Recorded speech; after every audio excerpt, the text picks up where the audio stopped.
It's 2 a.m. on a Tuesday when a call comes through. Domestic disturbance escalated. Suspect armed with rifle, ex-wife, and 2 children inside. Barricaded. You're the third unit on position scene. on the perimeter. Sergeant tells you to set up on Copy the that, east side. standing by. Don't let anyone through. So you stand there, hand on your sidearm, watching the house. Lights off. Curtains drawn. Silent. Then you hear them before you see them. The SWAT van, matte black, rolling up with tactical precision. No sirens. Just purpose. 8 operators exit. They don't rush. They don't panic. They move like water, flowing into position. You can't hear them talk, but you see the hand signals. Crisp. Certain. Each one knows exactly where to be. The breacher steps up. One controlled explosion. The door opens. Clear left! They flood Moving! in smooth, coordinated, like they've done this 1,000 times. Because they have. 47 seconds later, it's over. Suspect in cuffs. Family safe. No shots fired. You watch them exit, and the lead operator makes eye contact with you for half a second. Just a nod. But in that moment, you're done watching from the perimeter. You won't be the one going through that door. Your sergeant leans back in his chair when you tell him. SWAT hunt? Yes, sir. He's quiet for a long moment. You know what the washout rate is?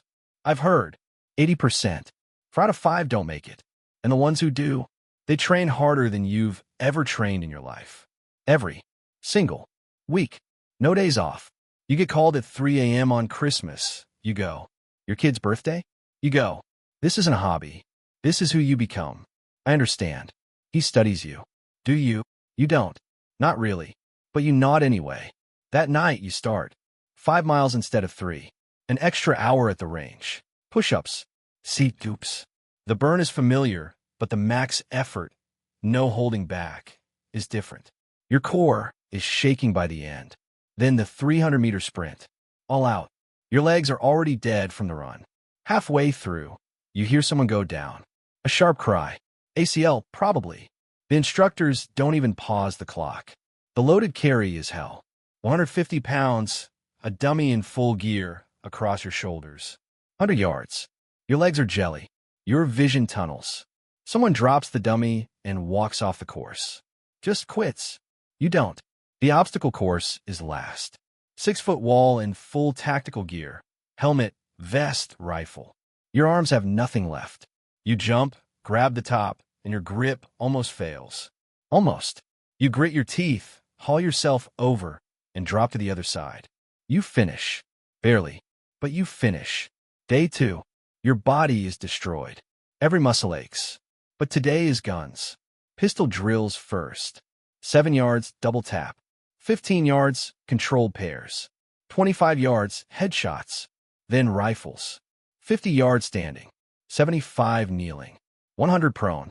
After an hour, they run you through exhaustion drills, burpees, sprints, bear crawls, until your heart rate is redlining. Get on the line. You grab your rifle. Hands shaking. Vision pulsing with your heartbeat. 50 yards. 5 rounds. 3-inch circle. You have 10 seconds. You get into position. The target swims. You try to control your breathing, but your lungs are heaving. Breathe. Settle. Squeeze. First shot.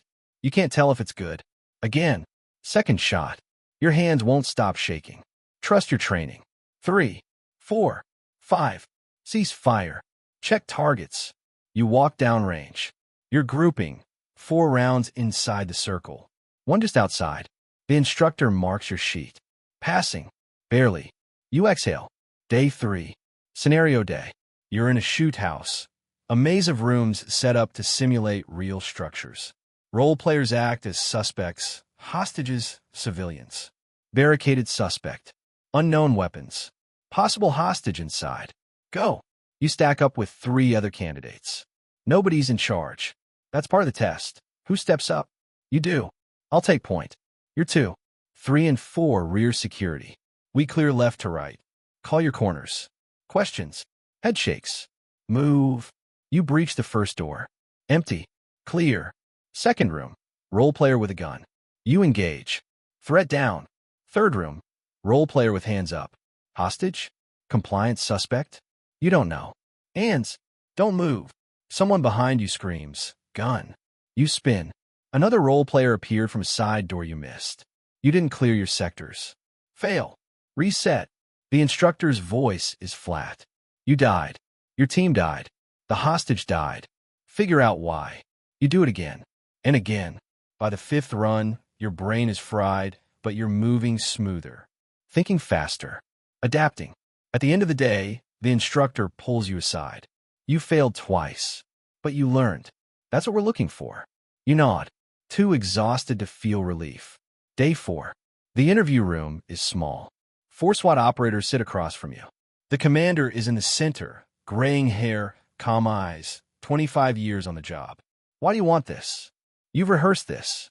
But now, under their gaze, the rehearsed answer feels hollow. I saw a call-out. Hostage situation. I was on perimeter. I watched your team go in, and I realized I don't want to watch anymore. I want to be solving the problem. One of the operators leans forward. You think we solve problems? Yes. We create new ones. Every entry, every shot, every decision, it creates ripples. Legal, political, personal. You ready for that?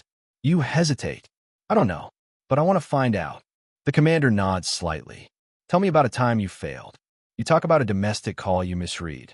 Took the husband's side. Didn't see the bruises the wife was hiding. Left her there. 2 days later, she was in the hospital. I failed her, you say quietly. I should have seen it. How'd you change? I listen more. Make less assumptions. I trust my instincts when something feels wrong. They ask more. Harder questions. Ethical dilemmas and breaking points. By the end, you feel stripped bare. The commander stands. Thank you. You'll know tomorrow. Day 5. The remaining 16 candidates stand in formation. The commander holds a clipboard. Selection is complete.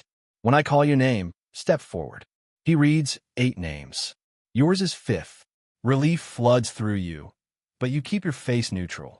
The commander addresses the group. Those selected, congratulations. You earned the right to try, not the right to stay.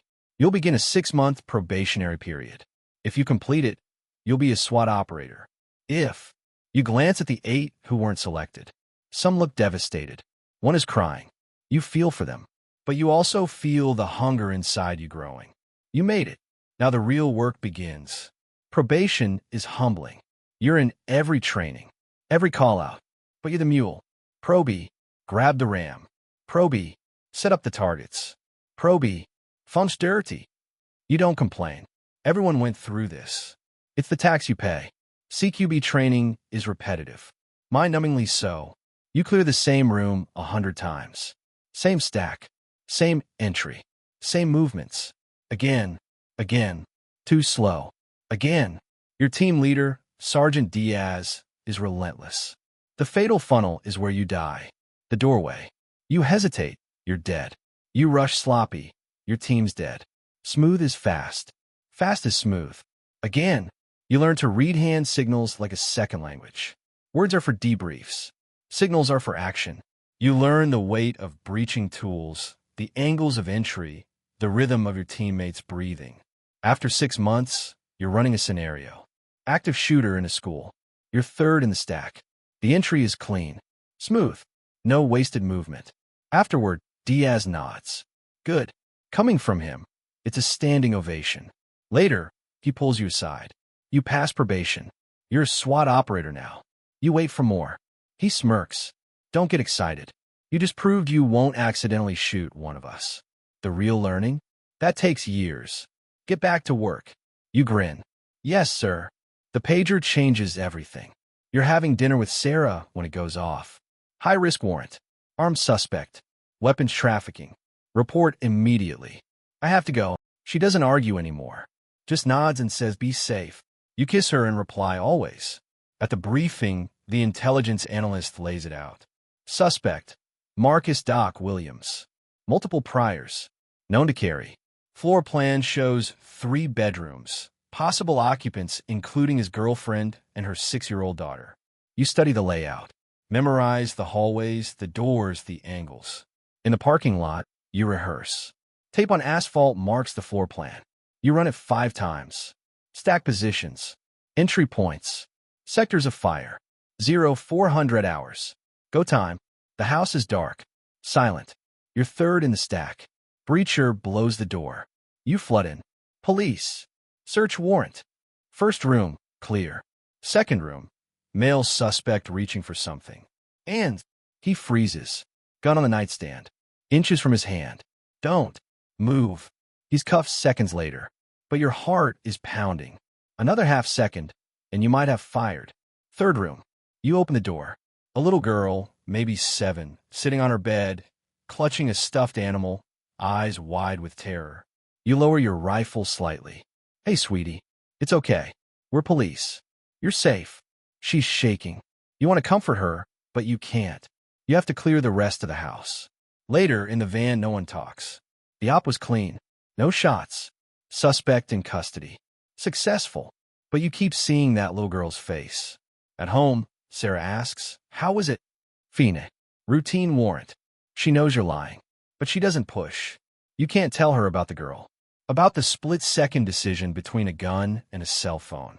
About the weight of knowing that hesitation can kill you, but shooting too fast can kill an innocent.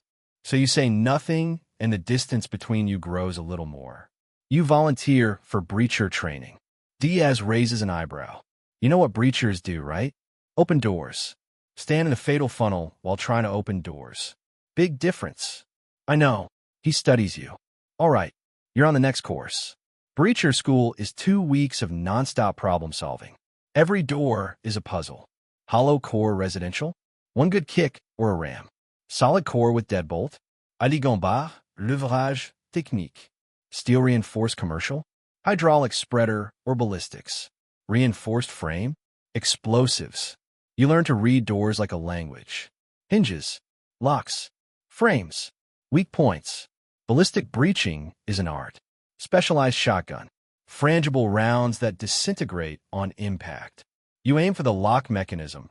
Precise shot placement to destroy the lock without sending metal shrapnel into the room. You practice hundreds of times. Different doors. Different locks. Different angles. Then explosives. A former Delta operator runs this portion. He is grizzled. Scarred. No nonsense. Breaching is math and physics. He says, too little, you're reloading while getting shot. Too much, you kill hostages or your team. There's no in between. You measure in grams. You calculate angles. You triple check, because you don't get a do-over. You learn det cord. Explosive cord placed precisely along door frames. Water charges, flexible linear charges. Shaped charges for reinforced doors. The first time you blow a door, the concussion rattles your chest. The door disintegrates. Perfect. Your first real breach as primary. Armed robbery suspect. Fortified door, hostages inside. You place the charge. Linear cutting charge along the frame. You've calculated the load 3 times. Check placement. Confirm the hostages are in the back room.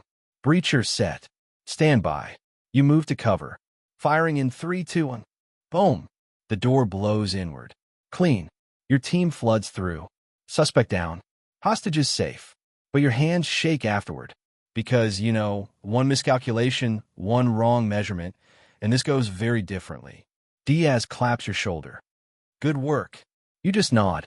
Because the weight of it, being the first point of failure, sits heavy. After 6 years on the entry team, your knees hurt. Your back hurts. Breaching takes a toll. The sniper position opens. You apply. The selection is different.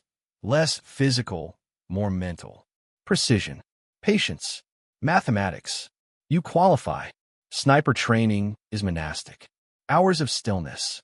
Breathing control. Trigger discipline. Your spotter, Miller, is former Marine Scout sniper.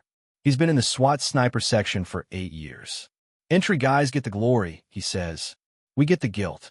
You don't understand yet. Your first deployment as primary sniper, barricaded suspect, possible hostage. You set up 340 yards out, 3rd floor window overlooking the scene. Miller spots 2 subjects visible. Front window. 1 male, armed, handgun visible. Second subject, female, hands bound. Hostage confirmed. You relay it to command. Your rifle is steady. Crosshairs on the suspect's head. Finger off the trigger. For 4 hours, you don't move. Eventually, negotiators talk him out. Peaceful resolution. Good work, command says. But you don't feel accomplished. You just feel relieved you didn't have to shoot. That changes on your 7th deployment. Domestic. Armed husband holding wife at gunpoint. Negotiators tried for 3 hours. He's escalating. Weapon to her head. Command, Sniper 1, you have green light if clear shot presents. Your heart pounds. This is it. Suspect moves to the window. Wife in front of him. Gun pressed to her temple. Miller, no shot. Hostage in line. You wait. Suspect shifts. Half a second. He moves the gun slightly left. Wife's head clears. Miller, you have a shot.